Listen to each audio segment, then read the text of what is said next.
Halo semuanya.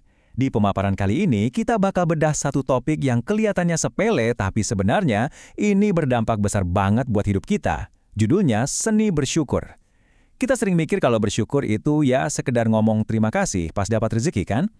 Tapi, berdasarkan pengalaman panjang dari penulis Rinto Susanto, ternyata ada jurang yang dalam banget antara sekedar tahu cara bersyukur sama orang yang benar-benar mahir di dalamnya. Nah, kita bakal bedah konsep filosofis ini jadi langkah-langkah praktis yang dijamin bakal ngubah cara kita merespons kekecewaan. Yuk kita mulai. Oke, kita langsung masuk aja ke inti masalahnya ya. Coba bayangin gimana caranya kita tetap bisa bersyukur pas hidup lagi ancur-ancurnya. Kalau lagi senang, target tembus, duit banyak, wah itu sih gampang banget. Otak kita nggak perlu mikir keras buat bilang syukur. Tapi, mari kita jujur sama diri sendiri. Gimana pas kenyataan pahit nabrak kita dari depan? Pas kerjaan berantakan atau beban hidup kerasa berat banget? Ini tuh pergumulan kita semua. Wajar kalau kita sering nanya, gimana bisa bersyukur di tengah badai kayak gini? Kelihatan banget kan bedanya? Di satu sisi, pas kita lagi sukses, dapat penghargaan, promosi, proyek lancar, bersyukur itu ngalir gitu aja. Gampang banget. Tapi di sisi lain, penulis menceritakan pengalaman pribadinya yang benar-benar pahit.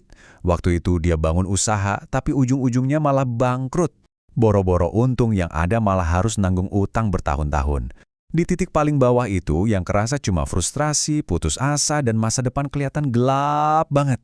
Dari realitas ini, jelas kelihatan satu fakta. Bersyukur pas lagi menderita itu nggak datang secara otomatis. Sama sekali nggak.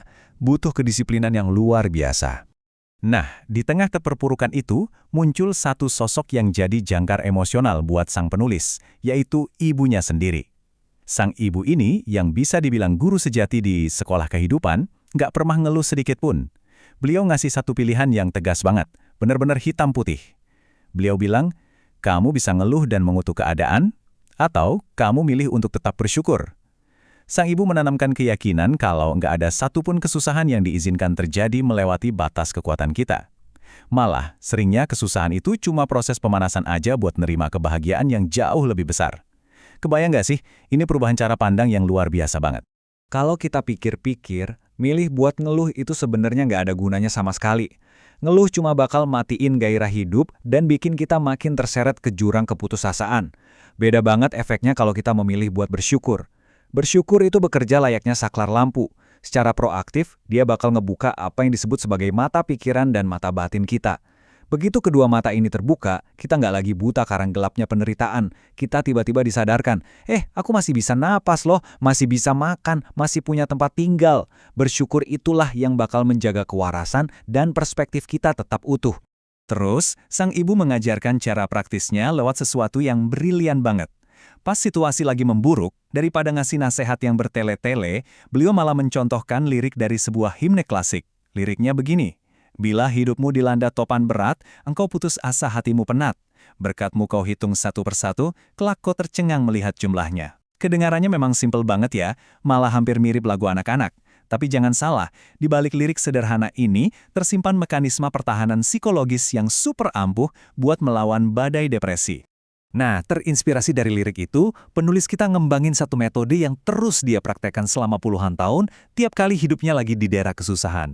Dan kabar baiknya, ini gampang banget buat langsung kita tiru. Langkah pertama, ambil selembar kertas. Udah. Langkah kedua, paksa, bener-bener paksa otak kita buat nyari hal-hal yang pantas disyukuri.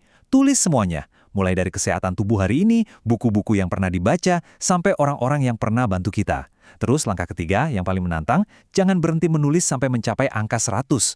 Kenapa harus 100? Karena dengan memaksa otak memikirkan 100 hal positif, otomatis kita memutus siklus pikiran negatif yang lagi menggerogoti kita. Dan tahu nggak apa yang terjadi pas si penulis nyampe di nomor 100? Dia sadar kalau daftar itu masih bisa dikali 10 atau bahkan 20 kali lipat. Dia benar-benar tercengang, persis seperti lirik lagu ibunya tadi.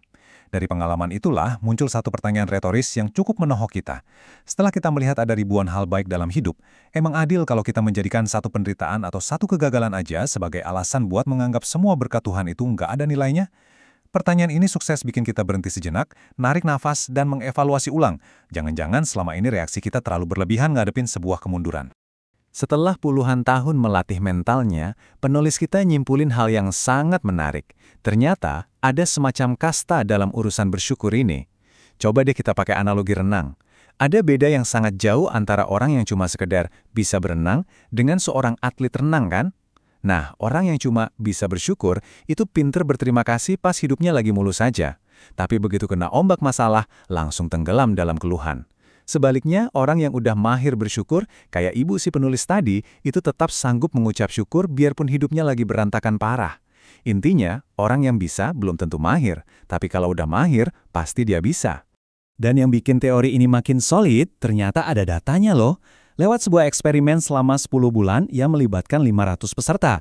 Tugas mereka sederhana, berlomba nulis 25 hal yang disyukuri. Cuma 25 loh, hasilnya mengejutkan banget.